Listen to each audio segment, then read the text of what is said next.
Habang umuulan ng nyebe sa labas at lumalalim na ang gabi, makikita si Moyong na nakahiga sa kanyang kama. Ngunit magulo ang kanyang isipan, paulit-ulit na pumapasok sa kanyang isip si Yang Chun, at habang mas iniisip niya ito, mas lalo niya itong nagugustuhan.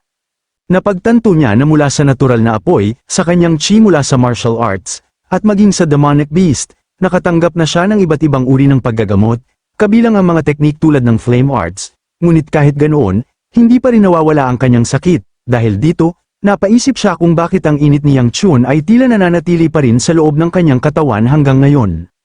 Naalala niya ang mga sandali noong una silang nagkita at ang kanilang naging laban. Nararamdaman niya ang init na parang itinataboy ang lamig sa kanyang katawan. Dahil dito, lalo siyang nalilito sa kanyang nararamdaman. Naalala rin niya kung paano siya inalala ni Yang Chun at pinayuhan na huwag masyadong mag-alala sa sarili. Dahil dito, bigla siyang namula at agad na napaupo mula sa kanyang kama. Sa sandaling yun, bumilis ang tibok ng kanyang puso. Pinagpawisan siya ng malamig habang hawak ang kanyang dibdib. Nalilito siya sa kanyang sarili, dahil hindi ito bahagi ng kanyang plano. Ngunit sa kabila ng lahat, napagtanto niyang nagustuhan niya ang nangyari. Kinabukasan, muling pumunta si Yang Chun sa Shaolin Temple kasama ang 3 babae. Sinalubong siya ng batang monghe na matagal nang naghihintay sa kanila. Inanyayahan niya silang pumasok at ipinangakong ipapakita sa kanila ang magandang tanawin sa loob ng templo. Hindi makapaniwala ang batang monghe na muli silang bibisita ng ganito kabilis, at ngayon ay may iba pa silang kasama. Natawa lamang si Yang Chun, kahit siya ay hindi rin inaasahan ang ganitong pangyayari. Samantala, napatingin sa kanya si Soyo nang may halong kuryosidad. Iminungkahi ng batang monghe na dumaan sila sa ibang ruta, hindi tulad ng dinaanan nila noong nakaraang araw. Dinala niya sila sa isang lugar kung saan nagsasanay ang mga mongheng mandirigma. Ayon sa kanya, minsan daw ay personal na nagturo roon ang Diyos na walang kapantay sa kanyang mga disipulo. Ipinakita rin niya sa kanila ang isang malaking estatwa, isang paglalarawan ng Diyos na walang kapantay. Ginawa ito ng mga monghe bilang simbolo ng kanilang pagsisikap na ipakita ang kanyang kadakilaan. Dumaan din sila sa isang lugar na tinatawag na kagubatan ng tore. Tinawag itong ganoon dahil sa napakaraming tore na matatagpuan doon. Ang mga tore na ito ay nagsisilbing sementeryo na naglalaman ng mga labi ng mga dakilang monghe ng Shaolin. Habang naglalakad sila, hindi naiwasan ni Soyo na mamangha. Sinabi niyang nakapunta na siya sa Shaolin Temple noon, ngunit ngayon lamang niya nakita ang ganitong tanawin. Akala niya ay nakita na niya ang lahat noong isang araw, ngunit hindi pala niya ito napansin ng mabuti. Pagkatapos ay inis siyang lumingon kay Yang Chun at sinabi na parabang bahagi na siya ng pamilya ng templo. Sa tingin niya, malamang ay nakita na rin ni Moyong ang lugar na iyon kasama siya. Nang marinig yun, nagulat si Yang Chun at napatanong kung bakit niya yun binanggit. Saglit siyang napaisip kung kaya bang basahin ni Soyo ang kanyang isipan. Mas lalo pa siyang nagulat nang lumapit sa kanya si Sola na halos umiiyak, at nagtanong kung ayaw ba talaga niyang pumunta roon kasama sila. Walang maisagot si Yang Chun nang sabihin ni Bea na umalis siya noon nang hindi man lamang nagpapaalam, at nasira niya ang pangako nila. Wala siyang nagawa kundi humingi ng paumanhin sa kanila, habang ang batang monghe naman ay natatawang pinapanood ang kanilang usapan. Makalipas ang ilang sandali, dinala sila ng batang monghe sa lawa. Muli niyang ipinakita ang koi fish, isang mahalagang kayamanan ng Shaolin Temple. Napatanong si Bea kung nasaan yon, at agad namang itinuro ni Soyo ang isang isda sa unahan, ngunit nang makita nila ito, papalayo na ito sa kanila. Napatingin si Yang Chun sa isda habang ipinaliwanag ng batang monghe na kakaiba ang isdang yon. Karaniwan daw itong lumalapit upang batiin ang mga bisita kapag sila ay dumaraan. Dahil tila nagtatago ito ngayon, sinabi ng monghe na marahil ay hindi ito maiiwasan, kaya inimbitahan na lamang niya ang grupo na magpatuloy sa paglalakad. Samantala, si Sola na nakaupo sa tabi ay nag-iisip na ng isang masarap na inihaw na isda. Dahil sa iniisip niya, naiwan si Sola habang tumutulo ang kanyang laway, kaya inakay siya ni Yang Chun upang sumunod sa kanila. Paalis na sana si Sola nang biglang umihip ang malakas na hangin patungo sa kanya. Dahil dito, nagmamadali siyang tumakbo papunta kay Yang Chun at masayang niyakap ang kanyang bisig. Sinabi niyang palaging mainit sa tabi nito kahit malakas ang hangin. Namula siya habang ikinukwento na noong bata pa siya at nakatira kasama ang kanyang lolo sa kagubatan, nakaranas siya ng matinding lamig. Naalala niya na nagsindi sila ng apoy ng kanyang lolo, ngunit hindi yun sapat upang mawala ang lamig, dahil doon, lagi niyang kinamumuhian ang taglamig. Kaya masaya niyang sinabi kay Yang Chun na hindi na siya nilalamig ngayong taon, at sana ay ganoon din sa susunod na taon. Napatingin si Yang Chun sa kanya nang may bahagyang pagkabigla, ngunit sumang-ayon din siya na marahil ay ganoon nga ang mangyayari. Matapos nilang malibot ang buong Shaolin Temple, magalang na nagpaalam ang batang monghe, sinabi niyang doon na nagtatapos ang kanilang paglalakbay at umaasa siyang nasiyahan sila sa mga tanawin. Masaya naman ang lahat, gayunpaman, hindi inaasahan ni Sola na mabilis palang matatapos ang kanilang pamamasyal, dahil may natitira pa silang oras bago bumalik sa kanilang tirahan. Nagtanong siya kung ano pa ang maaari nilang gawin. Napahawak si Yang Chun sa kanyang sikmura, sobrang gutom na siya, kaya inanyayahan niya ang lahat kung nais ba nilang kumain. Agad namang sinabi ni Soyo na may alam siyang magandang lugar na malapit lamang. Ngunit biglang may dumating na isang figure at humingi ng paumanhin sa kanila. Napatingin si Yang Chun sa kanya, habang si Soyo naman ay agad na inis sa kanyang pagdating. Galit niyang sinabi kung bakit palaging nangyayari ito tuwing magkakaroon na sana siya ng pagkakataong magsalita. Ngunit agad siyang natahimik nang makita niya kung sino ang taong nasa kanilang harapan. Nabahala siya nang mapagtanto na ang nakatayo sa harap nila ay ang pinuno ng Shaolin Temple, ang pangalawang leader ng Shaolin, ang kilala bilang Dalisay ng Libong Tungkod. Biglang nagsalita ang matandang monghe at magalang na nagtanong kung maaari ba silang mag-usap sandali.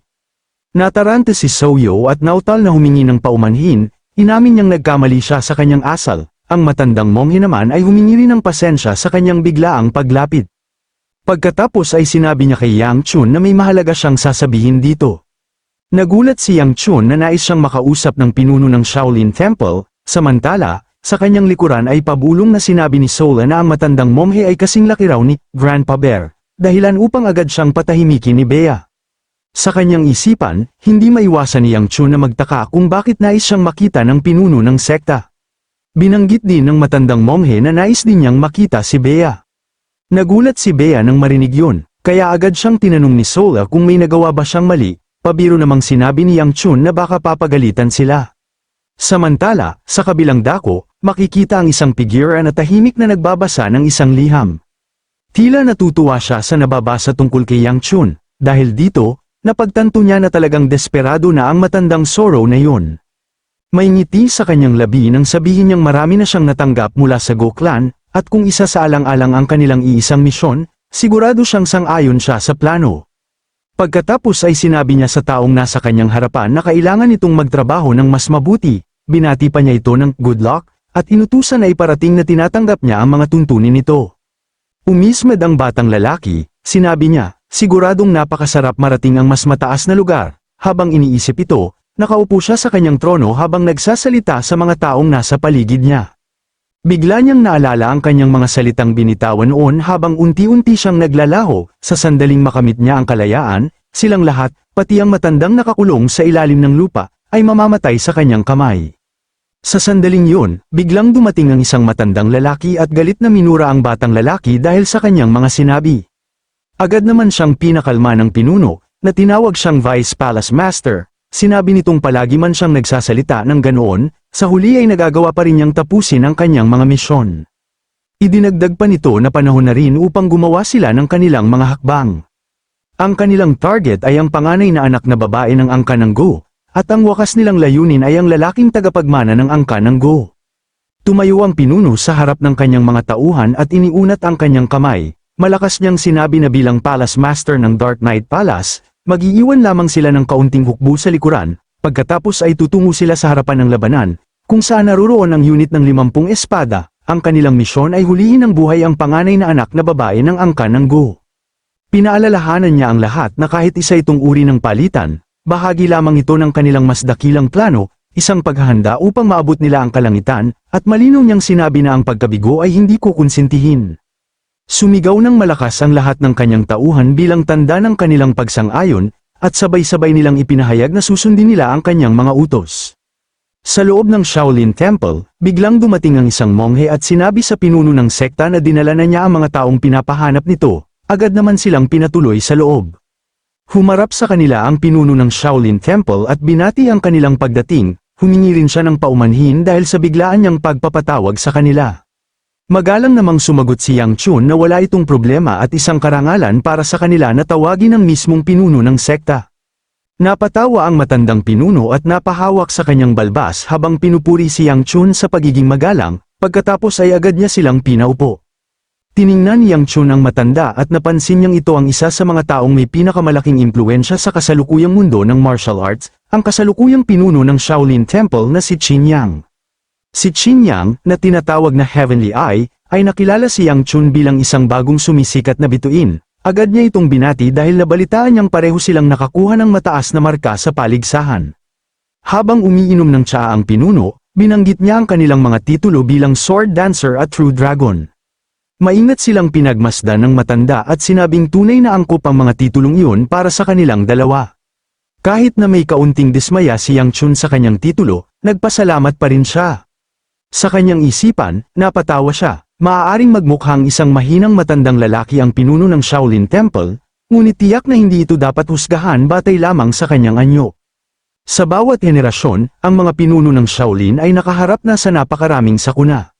Marami sa mga kalamidad, tulad ng tunay na Demon Realm Gate, ang napigilan dahil sa kanilang kapangyarihan. Dahil dito, hindi may iwasang napakalaki ng impluensya ng pinuno ng Shaolin. Samantala, tahimik lamang si Bea habang umiinom ng tsaa. Nagtaka si Yang Chun sa kanyang kilos kung bakit tahimik lamang itong umiinom. Nang mapansin ni Bea na nakatingin siya, nagulat ito at agad na humingi ng paumanhin. Nagsalita ang pinuno ng sekta at sinabing ayos lamang yun. Sa katunayan, natutuwa pa nga siya na nasisiyahan si Bea sa pag-inom ng tsaa. Pagkatapos ay ipinaliwanag niya na marahil ay nagtataka sila kung bakit niya sila tinawag, kaya minabuti niyang dumiretso na sa punto. Ibinaba niya ang tasa ng tsaa sa mesa. Nagulat ang dalawa nang sabihin ng pinuno na umaasa siyang makakatrabaho nila ang shooting star, naging mausisa si Yang Chun sa pangalang yon. Kaya tinanong siya ng pinuno kung narinig na ba niya ang tungkol dito. Inamin ni Yang Chun na narinig na niya ang pangalan, ngunit hindi siya sigurado kung ano talaga ang ibig sabihin nito. Magalang siyang humingi ng pahintulot kung maaari niyang itanong kung ano nga ba ang tinutukoy nito. Mula sa kanyang likuran ay sumagot ang pangalawang pinuno, na nagsabing mahirap sagutin ang kanyang tanong. Ipinaliwanag ng pangalawang pinuno na ang mga detalye tungkol sa shooting star ay isang top secret. Biglang itinaas ng pinuno ng sekta ang kanyang kamay upang pigilan ang pangalawang pinuno at makuha ang kanyang atensyon. Ipinaliwanag ng pinuno na naiintindihan niyang mahirap ipaliwanag yun kung wala silang ideya tungkol dito, kaya siya na mismo ang magpapaliwanag. Ikinwento ng matandang pinuno na ang Shooting Star ay isang organisasyong nilikha ng Alliance upang maghanda para sa isang darating na pagdanak ng dugo sa hinaharap. Napakitid ang mga mata ni Yang Chun nang marinig niya ang tungkol sa pagdanak ng dugo. Nagtaka siya kung ano ang tunay na ibig sabihin nito. Sinabi ng pinuno ng sekta na hindi niya alam kung gaano karaming taon pa ang natitira, ngunit nakita niya na papalapit na ang sakunang yun, kaya bilang paghahanda, palihim na nagtipon ng Alliance ng mga bihasang martial artist. Nagtaka si Yang Chun at nagtanong kung bakit nila iimbitahan ang mga taong halos walang karanasan tulad nila sa ganoong organisasyon. Ipinaliwanag ng pinuno na mas pinahahalagahan nila ang mga bituin na may potensyal, tulad nilang dalawa, kaysa sa mga ganap ng martial artist. Sa tingin ng pinuno ay sapat na ang paliwanag na yun, kaya tinanong niya si Yang Chun kung ano ang kanyang iniisip. Dagdag pa niya na ang Shooting Star ay isang lugar na maaaring magbigay sa kanila ng maraming oportunidad. Kung gugustuhin nila, maaaring makatulong pa ito upang maabot nila ang mas mataas na kaharian ng kapangyarihan. Pagkatapos sabihin ng pinuno ang lahat ng iyon, naging tahimik ang buong silid. Sa isip ni Yang Chun, may kakaibang pakiramdam siyang naramdaman. Ang tinutukoy na pagdanak ng dugo ay malamang na may kaugnayan sa Heavenly Demon. Kung ganoon, nangangahulugan yun na sa kabila ng lahat ng paghahandang ginawa ng Alliance, sila ay tuluyang nawasak ng Heavenly Demon sa huli. Sa kanyang isipan, tila yun lamang ang makapagpapaliwanag sa lahat na ang Heavenly Demon ay mas malakas pa kaysa sa inaasahan ng lahat. Dahil dito, lalong naguluhan si Yang Chun kung ano talaga ang kahulugan ng lahat ng iyon. Napakuyom si Yang Chun ng kanyang mga ngipin habang iniisip ang mga bagay-bagay. Nais niyang maghanda para sa pagdanak ng dugo na malapit ng mangyari at tipunin ang mga batang martial artist na may oras pang maging mas malakas. Tila mayroon siyang paraan upang pagkalooban ng mga tao ng kapangyarihan sa isang iglap, isang bagay na halos kahawig ng ginagawa ng Blood Demon. Napakuyom pa lalo ang kanyang kamao nang maalala niya ang mga titig ni Jiang noong tournament. Matapos pag-isipan ni Yang Chun ang lahat, bigla niyang tinawag ang pinuno ng sekta. Nakuha naman ito ang atensyon ng matanda, at sinabi ni Yang Chun na may nais siyang itanong. Agad siyang binigyan ng pahintulot ng pinuno ng sekta. Hiniling ni Yang Chun na nais niyang malaman ang tungkol kay Jiang Xianyon, na isa sa mga miyembro ng Shooting Star. Sandaling napaisip ang pinuno ng sekta bago sinabi na malalaman niya ang tungkol dito kapag sumali sila. Matapos ang pag-uusap na yon, umalis na sina Bea at Yang Chun sa Shaolin Temple. Habang papaalis sila, napansin ni Bea ang papalubog na araw. Mahigpit niyang hinawakan ang braso ni Yang Chun at sinabi na may naghihintay sa kanila. Ipinaliwanag ni Bea na dahil sila na lamang dalawa, kailangan na nilang umalis. Nagulat si Yang Chun ngunit natuwa rin sa kanyang ideya, habang si Chiyo ay mukhang nainis habang pinagmamasdan siya. Habang bumababa sila sa hagdan, nagtanong si Bea kung ano ang gagawin niya tungkol sa sinabi ng pinuno ng sekta. Binanggit ni Yang Chun ang tungkol sa shooting star, tulad ng sinabi niya kanina, pag-iisipan muna niya ito. Itinuro niya si Bea at sinabing sinabi rin niya yun kanina, ngunit tila wala siyang naalalang ginawa ngayon, dahil dito, tinanong siya ni Yang Chun kung nakikinig ba siya sa sinabi ng matanda. Sandaling napaisip si Bea, at ang tanging nasabi lamang niya ay masarap ang tsaa. Pagkarinig nito, napabuntong hininga na lamang si Yang Chun. Para sa kanya, napakasakit nito dahil sa huli siya lamang ang seryosong nag-iisip tungkol sa mga bagay-bagay. Ngunit maya-maya ay napalingon siya at nagpasalamat sa pag-uusap na yon, sapagkat nakabuo siya ng isang napakahalagang palagay.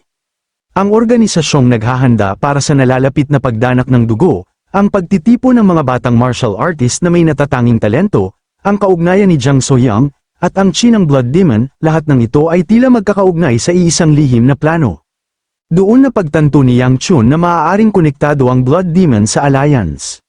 Sa kabilang dako, lumapit ang pangalawang pinuno habang sinabi ng pinuno ng sekta na nakakatuwa ang batang yon, kaya tinanong niya kung nakita ba nito ang reaksyon ng bata. Habang inaabot ng pangalawang pinuno ang tsaa, sinabi niyang hindi siya sigurado kung ano ang ibig sabihin nito. Ipinaliwanag naman ng pinuno ng sekta na nang banggitin niya ang pagdanak ng dugo sa hinaharap, napakakalmado ng bata, parang alam na nito na mangyayari yon. Nang marinig ito, hindi maiwasang magulat ang pangalawang pinuno, nang napagtanto niya na mas nagulat si Yang Chun tungkol sa shooting star. Ibinahagi ng pinuno ng sekta na maaari lamang siyang magpalagay tungkol sa layunin ng mga matang ipinapakita sa kanya ang hinaharap, ngunit sigurado siya sa pagkakataong ito. Pinagdiinan niya na dapat nilang bantayan ang batang yon. Dagdag pa niya na mas mabuting kumilos na sila agad, dahil nabalitaan niyang ang tagapagmana ng Pang Clan ay kasalukuyang nasa Alliance. Nilinaw ng pangalawang pinuno kung ang tinutukoy ba niya ay si Pang Wujin. Ipinaliwanag ng matandang pinuno na malamang na makikipagkita na siya sa Dancing Sword kasama ang Lightning Dragon sa lalong madaling panahon. Naiintindihan niya na hinihintay nila ang kanyang pagdating.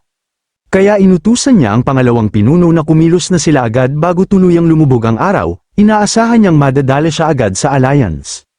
Agad namang tumugon ang pangalawang pinuno na ihanda na niya ang lahat, kaya mabilis siyang kumilos at umalis. Napapikit na lamang ang pinuno ng sekta at umasa na sana ang lahat ng ito ay para sa kapayapaan sa ilalim ng kalangitan. Kinabukasan, matapos ang kanilang pagbisita sa Shaolin Temple, biglang lumabas si Sola mula sa karwahe at tinawag si Yang Chun. Tapos na raw ang pagkakarga ng mga gamit. Habang naglalakad si Yang Chun, napaisip siya, ilang araw pa lamang ang lumipas, ngunit pakiramdam niya ay napakarami nang nangyari. Napaisip din siya kung ano ang sasabihin ng kanyang ama kapag bumalik siya. Habang papaakyat siya sa karwahe, sinabihan siya ni Sola na magmadali dahil malamig sa labas, kaya pumasok na ito sa loob, ngunit bago pa man siya makasakay, may biglang humila sa kanyang damit mula sa likuran. Paglingon niya, nakita niyang si Muyong pala yun. Nagulat si Yang Chun at tinanong kung ano ang nagdala sa kanya dito. Napansin din niyang tila may sakit ito, kaya tinanong niya kung ayos lamang ba siya. Namumula ang mukha ni Muyong at nauutal habang nagpapaliwanag, ngunit sinabi lamang nitong wala naman yon. Dahil dito, hinarap ni Yang Chun si Muyong na may pagtataka, iniisip kung ano ang nangyari. Namumula at nahihiya naman si Muyong, ngayon lamang niya nakita siya ng ganito, kaya iniisip niya kung ano ba talaga ang nangyayari sa kanya. Bigla siyang kinilabutan ng sumilip ang tatlong babae mula sa kanyang likuran. Dahil dito, agad siyang tinanong ni Yang Chun kung ano ang pakay niya. Masaya namang tumugon si Muyong, ngunit nautal-utal pa sa kanyang pagsasalita. Pinakalma muna niya ang kanyang sarili bago nagsalita. Ipinaliwanag niyang pumunta siya dito upang magpaalam, dahil nabalitaan niyang aalis na siya. May dala rin daw siyang regalo bilang pamamaalam. Kinuha niya ang isang bagay mula sa kanyang damit at iniabot kay Yang Chun, isang jade na singsing, habang nakikiusap na sana ay tanggapin niya ito. Nagulat na napatanong si Yang Chun kung ano yun, ipinaliwanag ni Muyong na isa itong sagisag ng kanilang angkan, karaniwan itong ibinibigay sa mga bisita, at gamit nito ay maaaring makatanggap ng mga benepisyo mula sa unyon ng mga mangangalakal ng Jade Heaven na kanilang pinamamahalaan. Napalingon si Yang Chun dahil pakiramdam niya ay dapat siyang magbigay ng kapalit, kaya tinawag niya si Han Gua, ngunit namumula namang sinabi ni Muiong na hindi na kailangan yun at ayos lamang sa kanya. Agad niyang inilagay ang singsing sa kamay ni Yang Chun at sinabi niya na hindi naman ito mahalaga, kaya tanggapin niya ito na hindi naaasiwa. Matapos iyon, agad siyang nagpaalam at umalis, sinasabing magkikita pa sila muli. Bago tuluyang makalayo, lumingon si Muiong na may ngiti sa kanyang labi. Bahagyang natawa si Yang Chun, para sa kanya, isa lamang itong karaniwang regalo sa pagitan ng mga angkan. Iniisip niya na tila sobra namang kinakabahan si Muiong para sa isang simpleng bagay, ngunit bigla na lamang may kamay na lumabas mula sa kanyang likuran. Si Bea pala yun, bigla siyang hinawakan sa leeg habang may masamang tingin, at sinabi na kung tapos na siya ay maaari na siyang pumasok. Kinabahan si Yang Chun sa kanyang sitwasyon. Dahil dito, nagpumiglas siya at sinabing maghintay muna ito, dahil kaya naman niyang pumasok ng mag-isa. Matapos ang lahat, masayang idineklara ni Sola na naroon na silang lahat sa loob ng karwahe at maaari na silang bumalik sa kanilang tahanan. Ang Dragon and Phoenix Assembly na ito ay tiyak na ikinagulat ng marami. Kumalat sa buong lupain ang mga pangalan ng mga bagong martial artist habang patungo sila sa Sanshi. Umabot din ang balita sa mga dragon na hindi nakilahok sa pagkakataong ito. Nabalitaan din ito ni Biweijin, isang fighting dragon, na nanalo ang disipulo ng Aura Supreme. Nang lumalim ang gabi at patuloy na bumabagsak ang nyebe, tumigil muna ang grupo sa gitna ng kagubatan upang magpahinga. Habang nagpapahinga sila, may narinig silang pagbahing. Lumingon si Yang Chun kay Soyo, napansin niyang tila madaling magkasakit siya kapag nasa loob ng karwahe. Tinanong niya ito kung hindi ba nakakatulong ang pagpapadaloy ng chi sa kanyang katawan upang mawala ang lamig. Nanginginig na tumugon si Soyo at tinanong kung ano ang ibig niyang sabihin. Namumula namang ipinaliwanag niya na ang lamig na yun ang isa sa pinakamagandang bahagi ng paglalakbay sa loob ng karwahe. Hindi niya yun mararanasan kung gagamitin niya ang kanyang chi upang pigilan ang lamig. Sa isip ni Yang Chun, siya ang pinakadelikadong babae sa lahat ng kasama niya. Habang magkakasama silang nakaupo, tiningnan ni Yang Chun ang mga ito. Iniisip niya na tila natural lamang ang lahat ng nangyayari kaya hindi na siya nagtanong.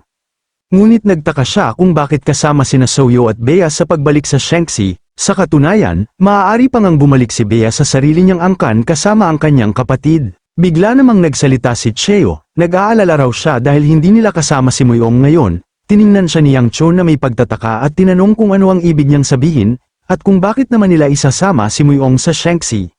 Sa sandaling yun, may biglang naalala si Yang Chun, ang singsing na ibinigay sa kanya ni Muiong.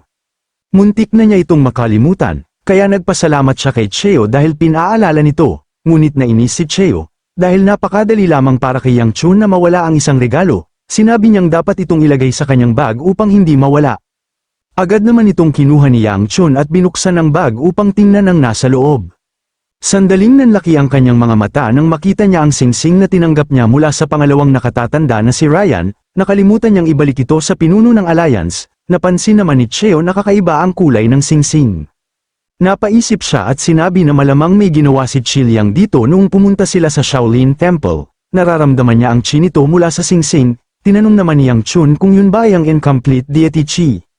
Doon niya napagtanto na isa itong napakahalagang kayamanan, ngunit sinabihan siya ni Cheo na tingnan muna niya ang sarili niya, iniisip niyang kunin para sa sarili ang isang kayamanan ng Alliance. Sumang-ayon naman si Yang Chun na hindi na ganoon kadaling maibalik ang kayamanang iyon. Lalo na dahil ang Alliance ay maaaring konektado sa Blood Demon. Nang lumalim ang gabi, nakatulog na ang lahat maliban kay Muyan, na nagbabantay sa kanila. Bigla siyang may narinig na kaluskos mula sa mga palumpong. Sa isang iglap, may aninong lumabas mula roon ng napakabilis. Agad naging alerto si Muyan, hinawakan niya ang kanyang espada at napasigaw, may ambush. Agad nagising si Yang Chun nang marinig ito, nagmamadali siyang tumayo at pinuntahan si Muyan upang tanungin kung ano ang nangyari. Ngunit nanlaki ang kanyang mga mata sa gulat nang makita niya ang dalawang Muyan na magkaharap. Sinabi ng isa na master na mag-ingat ito, sapagkat nagbabalat kayo ang kaaway at ginaya ang kanyang anyo. Nainis naman ang isa pang Muyan at sinabing marami itong sinasabi para sa isang peke. Agad naman siyang binalaan na huwag magpapaloko sa peking Muyan.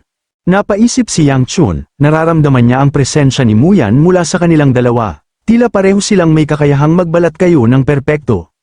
Naalala niya ang mga taong mula sa kulungan sa ilalim ng lupa, ang mga taong may suot na maskara. Ngunit naputol ang kanyang iniisip nang may isa pang anyong biglang lumabas sa kanyang likuran at tinawag siya. Binalaan siya nito na kailangan na nilang tumakas dahil maaaring patayin silang lahat anumang sandali. Sumigaw naman ang isang nguyan na peke rin ng isang yun, lalong naguluhan si Yang Chun, hindi lamang 2, 3 na sila. Tahimik lamang si Bea, habang iniisip ni Yang Chun na kahit alam niyang ang mga taong iyon ay ang mga nakamaskara, wala siyang paraan upang malaman kung sino ang tunay na nguyan.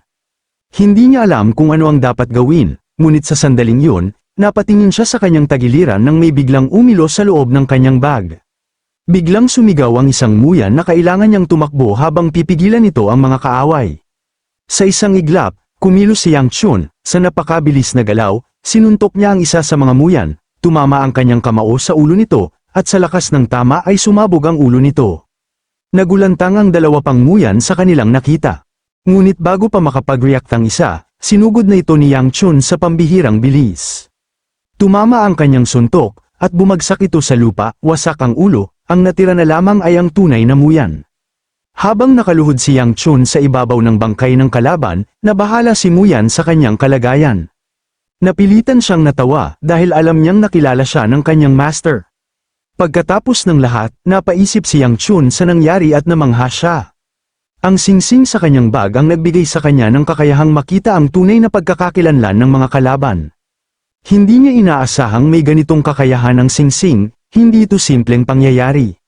Lahat ng kanilang suot na damit at espada ay tunay na kagamitan ng Go Clan, at may isang taong madaling makapagbigay ng mga iyon. Agad tumayo si Yang Chun at tinawag si Nguyan, tinanong niya kung gaano pa katagal bago sila makarating sa Shanxi. Sinabi ni Nguyan na aabutin pa sila ng 2 buwan, ngunit seryosong sinabi ni Yang Chun na kailangan nilang magmadali at gawing 1 buwan lamang ang paglalakbay. May masama siyang pakiramdam tungkol sa mga nangyayari, iniisip niya na bihirang magkamali ang kanyang mga kutob. Nang bumalik siya sa Go Clan, may kakaiba na siyang naramdaman, at tila kinukumpirma ng mga pangyayari ang pakiramdam na iyon. Nang makarating siya sa Shanxi, agad siyang sinalubong ng kanyang nakababatang kapatid na babae na mukhang malungkot.